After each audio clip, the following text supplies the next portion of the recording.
ఇకపై ఏపీఎస్సీ ప్రకటనతో పాటే ఫలితాల వెల్లడి తేదీ ఖరారు కానుంది. యూపీఎస్సీ తరహాలో ఈ కొత్త విధానం అమల్లోకి వచ్చే అవకాశం ఉంది.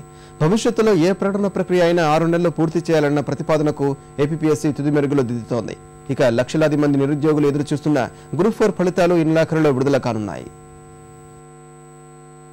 ఏపీఎస్సీ పరీక్షలు రాసి 2 దశాబ్దాలు గడిచినా ఫలితాల కోసం ఎదురు చూస్తున్న వారు రాష్ట్రంలో కోకొల్లలు. ఏపీఎస్సీ గతంలో చేసిన తప్పిదాలు, బాధ్యతారాహిత్యమే ఇందుకు కారణం. ఇకపై ఇలాంటి సమస్యలకు తావివ్వరాదని ఉద్యోగ నియామక సంస్థ యత్నిస్తోంది. ప్రకటన వెలువడిన 6 నెలల్లోపు ఫలితాలు విడుదల చేయడం ఇందులో కీలకమైతే, ప్రకటనతో పాటే ఫలితాల తేదీ వెల్లడించడం మరో ముందడుగు. ఈ నిర్ణయాలు నిరుద్యోగుల్లో ఆత్మవిశ్వాసం నింపే అవకాశం ఉంది. ఏదైనా ఒక పరీక్షలో విజయవంతం కాకపోతే ప్రత్యామ్నాయాలు వెతుక్కునే అవకాశం కలుగుతుంది. 2008 గ్రూప్ 2 నోటిఫికేషన్ లో ప్రకటించిన ఉద్యోగాలు ఇంతవరకు భర్తీ కాలేదు.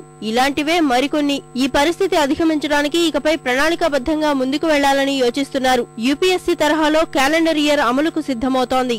ఏపీఎస్సీ చేస్తున్న మరో కీలకమైన సంస్కరణ ప్రశ్నపత్రాల్లో తప్పిదాలు నిరోధించడం. ప్రశ్నలు, కీలో తప్పులు న్యాయస్థానాల్లో వివాదాలకు కారణమవుతున్నాయి. ఈ పరిస్థితి నివారించేందుకు ఇకపై ప్రశ్నాపత్రాల తయారీ అంశానికి అధిక ప్రాధాన్యతనివ్వాలని ఏపీఎస్సీ యోచిస్తోంది. విశ్వవిద్యాలయాల్లో పనిచేసే సబ్జెక్ట్ నిపుణులు, విశ్రాంత ఆచార్యులను ప్రశ్నాపత్రాల తయారీకి వినియోగించుకుంటే ఈ సమస్య అధిగమించే అవకాశం ఉందని చైర్పర్సన్ చిత్తరంజన్ బిస్వాల్ అభిప్రాయపడ్డారు. గ్రూప్ 1-2లో విలీనాన్ని వ్యతిరేకిస్తూ నిరుద్యోగుల నుంచి వినతులు అందాయని, దీనిపై ప్రభుత్వం తుది నిర్ణయం తీసుకుంటుందని తెలిపారు. వయోపరిమితి పెంపు అంశము సర్కారు పరిధిలోనే ఉందన్నారు.